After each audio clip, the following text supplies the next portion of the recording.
Good. Coaching and teaching obviously are evolutionary year to year.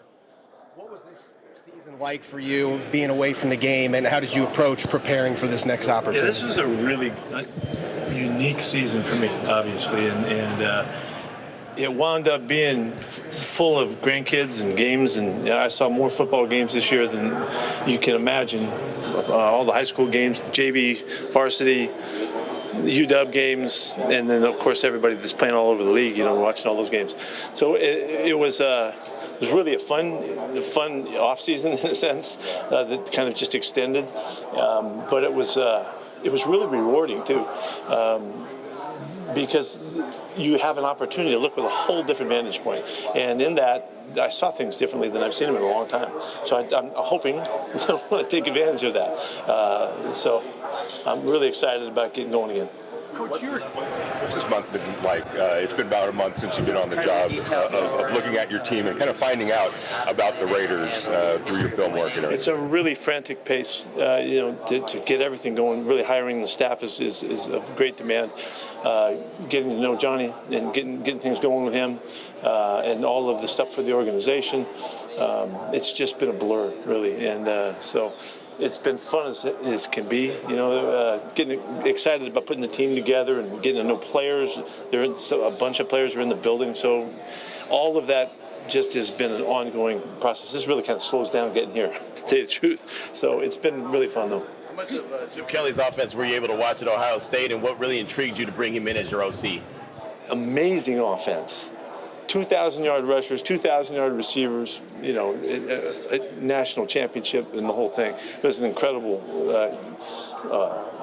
viewing throughout the season. I was watching them all year long. And so I didn't know that we would get a chance to get it done, because I didn't know what he was thinking. But I've been a fan of his for a long time. We met way back in the Oregon days, when we were going against we went against him, at SC and all that. And at the time when he was setting the pace of the game in a whole different level, it was a really fun relationship. Following that, he used to come see us at Seattle, so it was had a long time friendship. As you evaluate this team and you get the look, what has pleasantly surprised you about the Raiders? I met a bunch of guys, and I like their outlook and their approach. These guys are really, really hungry for obvious reasons. Hungry anyway, but they're really, want to do something special and make something of this time. Our might not seem like it, but our careers go really quickly. And for these guys that are doing the playing, the sense of urgency is really obvious. We've got some highlighted players, and that I'm excited about. The opportunity to see this thing turn is what really charges me. Yes. How you doing? What's up, boss? All right. Can you just take us back over the past year in terms of getting out of coaching? Did you always want to get back? Was there a question of retiring? Yeah, I didn't. If you remember, I didn't retire, and I did that purposely. I did not. I wasn't ready to stop coaching, but we had a nice agreement up there as we turned this thing around, and I was really excited for John Schneider to get his chance to do what he gets to do, and but in my mind, I was always competing for what was coming up, and so that was maybe the actions I took, because you didn't see me very visibly. I was not making a point to do that. I really wanted to take to the opportunity of being around and being around my family and all of that, but stay with the game throughout. So. There was really not much of a shift, but I do know what retirement will be like, though. I do know that. Why is it important for you to come to the Combine? What do you get out of being here in person? Oh, there's so much. There's so much interactions. It's a chance for me with our coaches. I've met for all morning until I got in the car to get over here with my defensive staff. We're evaluating players at the same time, learning about each other and how we see guys and how we interview them and all of that. Putting together this class. Remember, we're also in the midst of free agency with our own players and the players that we might have a chance to attract. So all of that is just keeping us all going. It's nonstop. So it's been great. You said in your introductory press conference that with previous teams you've been with, it took a little while to get your team to the top. But with the Raiders, you're trying to do that from day one. What steps have you taken to put that plan in action, or what will you be doing in the future to put that plan in action? Yeah, This is the same process. This is not a different process than the last couple times I had a shot at it. It does take some time to get your foothold, and we've got a lot of philosophy and approach that is unique to the way we do things. That it takes some time to get that going. Meanwhile, it's right now, and so that's a really fun part of it. The urgency is there; it's so obvious, but yet there's so much teaching and learning that's going on that's really exciting to me. That's we'll see how it goes. It does take some time. I don't know how long. I'm ready to go right now. Pete, one of the first teams that you were connected with when you were coming back was the Bears. You had an interview with them early on. What attracted you to that opportunity at the time, and how did your experience with them go? The obvious part is it's a historic franchise in a great city, and similar situation. They hadn't won a lot recently, and so it's a big challenge, a big opportunity to turn things. I feel pretty confident about having an effect as we start a change like this. Having been through it a couple times, and so there's an excitement about that in that setting. To get that thing turned around in that division, so tough, just like ours is now. There was just a lot of really positive things about it. Of course, the quarterback was an exciting part of it, and little Trojan background and all that kind of stuff was fun. And I really liked the people a lot that we got to work with in setting the thing up, and the interviews and all of that. It was a really nice process, but didn't quite work out. Can you tell Jerry Jones about Brian Schottenheimer, and why do you think Brian's ready for this opportunity? He is ready. Yeah, he is ready. He's been waiting for this opportunity for a number of years. He's been ready for some time. I just told him all the positive stuff about Brian, that and the stuff we've been through together, and the confidence I had in him, and to try and reassure him, because it sounded like he was really in the lead position to get that job.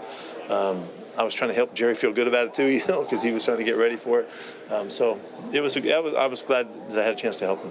Watching Ohio State this past year with Chip, and I know you worked with Jackson Smith and Jigma in the past. What do you think about the way they've developed receivers and kind of the trend that they've had of producing guys? It's an incredible program. It's an incredible. They continue to just fuel that thing with great players, and Coach he's got it going. He knows how to utilize those good players and make sure that they continue to stay on top of things. The fact that he was able to roll Chip in there and out of there that fast and have an immediate impact like he did, that's philosophy and approach and vision that for that program that they've been able to maintain. So it's really impressive that they continue to do it. What's some of the perspective that you learned in watching so much football this year, including the JV, high school, and stuff that you can now apply? Yeah, there's patterns to the game that I saw differently, and there's patterns to down and distance situations that whether you're playing JV football or you're playing for the Super Bowl, that you can see that occur in the games that I see more clearly. Really, a lot of it was kind of the analytic outlook of it, but it was kind of like things kind of slowed down a little bit watching it this time around. When you're in the midst of all of these seasons, and every week as you're just so frantically going about planning for the next game, you don't get the chance to have that perspective and slow your mind down and really take a clear visual look at it. And that was it was a real highlight. I knew it was happening. It isn't like it happened and I thought about it afterward. I could tell it was happening. I could tell I could see differently. I could feel the rhythms of the game differently. And I'm really excited to convey those things that I look at differently than I have before. So I have a really strong philosophy about how we do things and why we do what we do. But yet, if you're competing, then you have to be dynamic enough to continue to grow and expand on all of that. So I'm really anxious to see how that plays in. Part of that is, to your point about obviously a win forever. Is there any part of your year off where there was something you believed in really strongly, that there was some kind of they say if you're going to learn something, it's going to hurt your wallet or your ego? Was there anything that kind of hurt your ego as you learned something about that you might change going forward? Yes. Yeah. Pete, you learned something at each stop you've had as a coach. What did you learn with your time in Seattle? Well, what I did take away, the whole experiment going to Seattle after USC was to see if we could carry the mentality and the approach to how we dealt with the people in the program and the people outside of the program, our fans and the following as well, in the similar fashion, to see what would happen, what was different between college and what would be different between the NFL. I didn't find any difference at all. And I was really thrilled about that. And it just supported the mentality. If there's anything about that was easy to see transfer from college to the NFL, was how you treat people and how you look after them and you care for them, and you realize that the connection and the interaction that you can have with people can really help them find the best that they have to offer. And so we, throughout all of those years, it's been 20-something years of the same outlook in fundamentally. What was really true is how you deal with people and how you treat people. And if you treat them well and you look after them and you care for them, you can help them find what they have to offer. So that's something I'm really excited about learning. And I really wasn't sure. And I said that when I was started up, I didn't know. But I found within a couple of years, and really even in the first year in Seattle, we were able to turn the mentality and the approach. We won a division somehow, and won a playoff game somehow, and got going. So in both the rhythms of both SC and Seattle, it took us a couple of years to be in the thick of it, and didn't take very long. And so I'm excited about hopefully being able to do the same thing here. What's the last month been like, you and John Spivak trying to grow as a GM and head coach, and also what's your shared vision of a Raider? What a Raider team looks like? The time I've had with John, and really it connects with Tom as well, because Tom and John are very, very well connected. To feel the continuity of our competitiveness and our approach and outlook and how we want to picture this thing coming together is like, it's just as solid as it could possibly be. And I couldn't be more fired up about it, because when Tom talks and when John talks and when I talk, we're talking the same language. It's been a seamless start to this thing. And so I didn't know. I didn't know that till we started hanging out. The relationship between the head coach and the general manager, to me, is the most important relationship in the NFL. And it was when John Schneider and I started, 15 years ago now. So I really treasure, this relationship, and I'm going to make it as good as possible. Well, this is John and Tom and their outlook of stuff has made it really easier, and it's facilitated. One of the things too, I might mention, you guys haven't asked yet, but what's really unique about our club now is the ownership shift that has happened. And Mark Davis figured out the guys he wanted to put together, starting with Tom and then with Egon Durbin and Michael Melvin and Tom. We put together a group of guys that are really freaking jacked to do something special.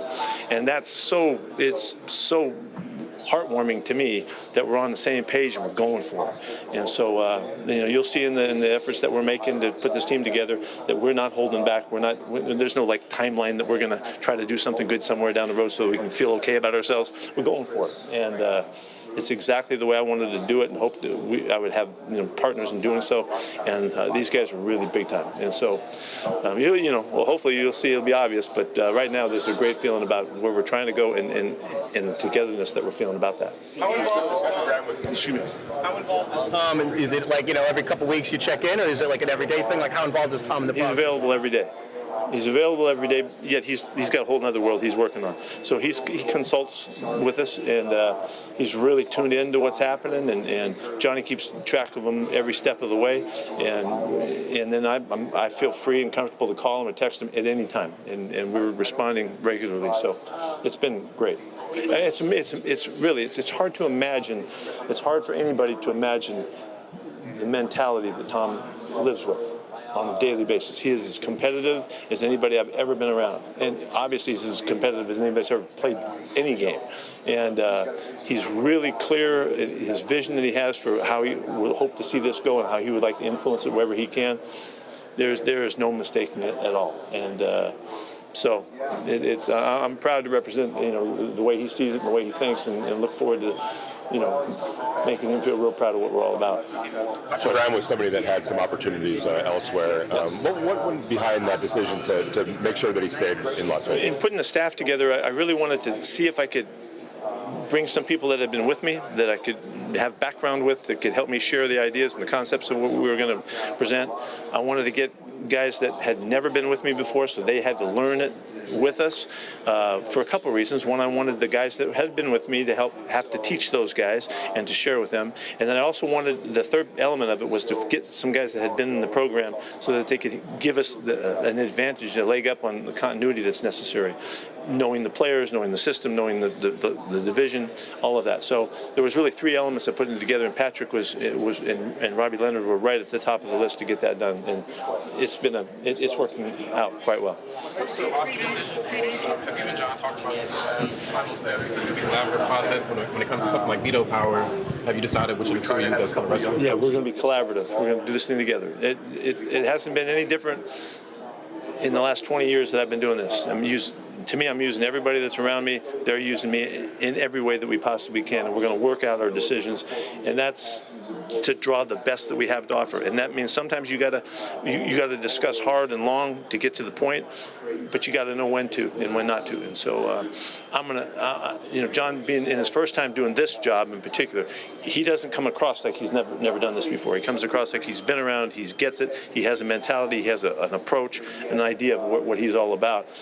I'm going to make that come to life. I'm going to try to help him in every way I possibly can to be just as fully prepared and ready and balanced when he makes the choices and the decisions that he makes that we share in. So it's going to be really a good deal.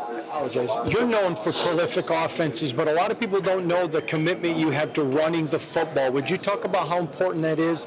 John referenced, look at just the Eagles even, but would you talk about running the football for you, sir? Yeah, to me, we get misled by star power and in so many different ways in the flashy stuff. But in reality, this game has to be played from some fundamental approaches and aspects of it. And whereas the quarterback position gains all of the attention and all of that, the quarterback position needs to be supported in every way possible so that they can be as effective as they're able to be. And that takes a combination of elements that make up the support of the QB. And the running game is a huge element of that, not just so that you can run the football. It ain't like 3 yards in a cloud of dust. What do you use to do that? That ain't the way we're talking about. You have to be able to run the football so that you can control your aspect of the game and take care of the ball, so that the quarterback isn't under duress, he isn't in issues, he's not behind the sticks, he's not behind the game, he's not behind the score, because of the way the defense plays, the way the special teams play. And we try to build a team around the quarterback position because, as Coach Walsh said a long time ago, it's the hardest position in professional sports to play. We need to do everything we can to facilitate and make it as easy as possible for that guy. So that's where the running game is so fundamental to it. But if you don't take care of the ball, none of that matters. So it's really the basics and the foundation of this game that comes to life, regardless of what level you're playing at. And that's what I'm saying. I watched all the way through this year. It was so obvious about how the game fits together, and hopefully we'll be able to do every bit of that. 15 years, hello. What's up, brother? What did your 15 years in Seattle mean? What's it mean to you now that you're not there? They were great years. It was a fan, and it's still home to me. Yeah, still home, and I never would have known. Had I not been hanging around the area this year, how much of a connection we have made with the community and the people.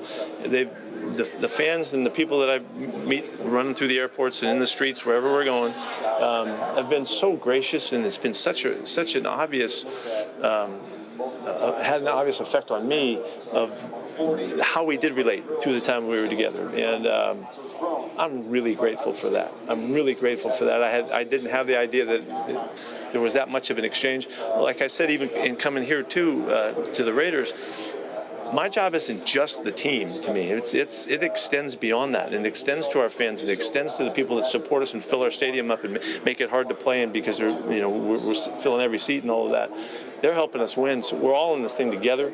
And in taking that effort to Seattle, we're rewarded so extraordinarily because of the 12s and the way that they love their teams and all. So was an unforgettable relationship, and I'm never going to lose connection with that. I just don't want to, and so I'm going to do everything I can to stay connected as much as possible.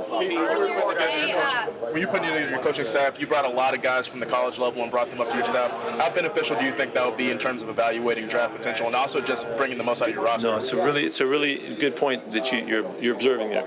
The guys coming out of college football have a connection with the players, and not just the ones on their own teams, but the players that they've been playing against, the guys they've seen through recruiting, and they've known these kids that are playing for years. And so in this draft in particular, and as it affected us when we started in Seattle, we really hit it in the middle to lower round picks, because I think we had better intel than maybe guys that hadn't had that opportunity to connect in college. So it's important to me to try to mix that. As you notice, we've been able to do that some. So it is a real benefit. So. Yes. Matthew Stafford an awful lot in your career. Obviously, the Rams have made him available to other teams. Would you guys do your due diligence, make a phone call, look at all avenues to find a quarterback, including Matthew Stafford? Well, he's already on the team, so like I'm sure John probably said something about it. We're not going to talk about guys on other clubs, but the quarterback position is going to be highly contested. And if you look back at when we started at Seattle and how we built the competition to find the proper guy that would take over in that job, that was a very intricate, elaborate process. And then you saw Russell won the competition. Was because it was a wide open competition that was very well designed and organized, and it worked out fine. So however this goes, our guys are all going to take a shot at it, and we've got guys on the roster right now that are fighting their tails off to see if they can own that position, and we're going to give them every chance. Last question, guys. No way. You can't even come up with a question. I couldn't help but notice Dave Canales is down there speaking on the podium. So when you see guys, that you've been with, now head coaches having success, what kind of pride do you have in that? I'm coming back to you. Yeah, that was part of watching this season, and watching David do it and Danny do it, and the guys all over the league doing it. And, so many guys coaching in so many different settings. It was all part of what this was so full of a spirited, kind of observation throughout the whole thing, and with love and for all of our guys, opportunities and challenges on this. So, what's Dave doing? Yes, I'm well. You got Brennan back with you. Oh, okay, that'll do it. No, you got Brennan back with you. What did he learn at UW last year, and then getting him back with you? Yeah, with Jed, they were on a run this last 4 years. With what they did at Arizona, they turned that program around and refueled and tooled that one up. And then they came right in after an extraordinary year that UW had the year before, but they lost everybody, almost lost the whole team, to come back as well as they did this time around. And Steve Belichick there too, which was really fun to watch. I watched him very carefully and met with him, watched him throughout the year to just keep track of a whole different outlook of ball and all that. It was a very beneficial year. But to get BC back in action with us is important. The loyalty that is necessary in this job, you got to have people that will tell you the truth, and they'll tell you, straight up when you're screwing up. And so he is going to be that. He's one of those guys I can't replace that kind of connection. So it's too important. So thrilled to have him. When the trade talks about number one pick or high picks really start to have some credence in this process? When do they start? When they start to have some credence. Oh yeah, we got to get closer. We got to get a lot closer. We're not there yet. Speaking of a connection like that, Bobby Wagner had a great year in Washington, slated for free agency. Just what do you think of the level of play he's still hitting?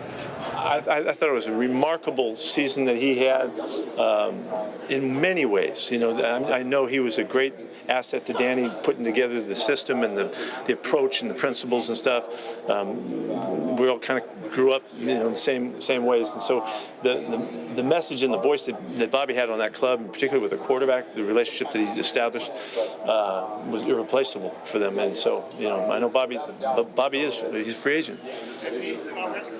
Measure all these things about players. I'm just rolling here. If there was a combine for head coaches, what would you want to measure too. See a great head coach. A combine for head coaches? Yeah. Oh, that'd be kind of cool. I'd probably kick butt in that thing, but no, that would be interesting. You could take them to all kinds of things, and you could find out, where they are if they answer the questions, which they won't. About the competitive questions about how their outlook on stuff and trends and situations that are happening and situational football. And it'd be fun to have that. And if we could make a little competition out of that, that'd be fun. I'd like that. Andy Reid had something really special to say about you. No way. Coming back in. I mean, you're talking about relationships and maybe a combine for coaches. What does that mean to have another gentleman like him that's got a lot of success like yourself? Oh, it's been fantastic to watch Andy do it. Man, the consistency that he's. I love consistency when people can particularly stay on top for a long time. Man, he's just done all of that. Unfortunately, it didn't wind up with this game, but that's not to take away anything what they've established there. Our division is loaded. I mean, Jimmy Harbaugh, man. I'll be talking to Jim today. I'll be chasing him around here somewhere later today to check out what he's doing with Sean, at Denver. This is a really competitive mentality. I hope that we can affect somewhat, but I'm really excited about all this. You guys. Last one. Go ahead. You just mentioned Bobby Wagner's a free agent. Another one of your former players, Russell Wilson, free agent. How much have you kept up with him since he departed Seattle and maybe over this last year while you were off? You might be surprised how much we all communicate. All the guys from back in the day, we still communicate and watch each other and share stories and the whole thing. So it's been really fun to watch our guys. Did you see Marshawn at our press conference?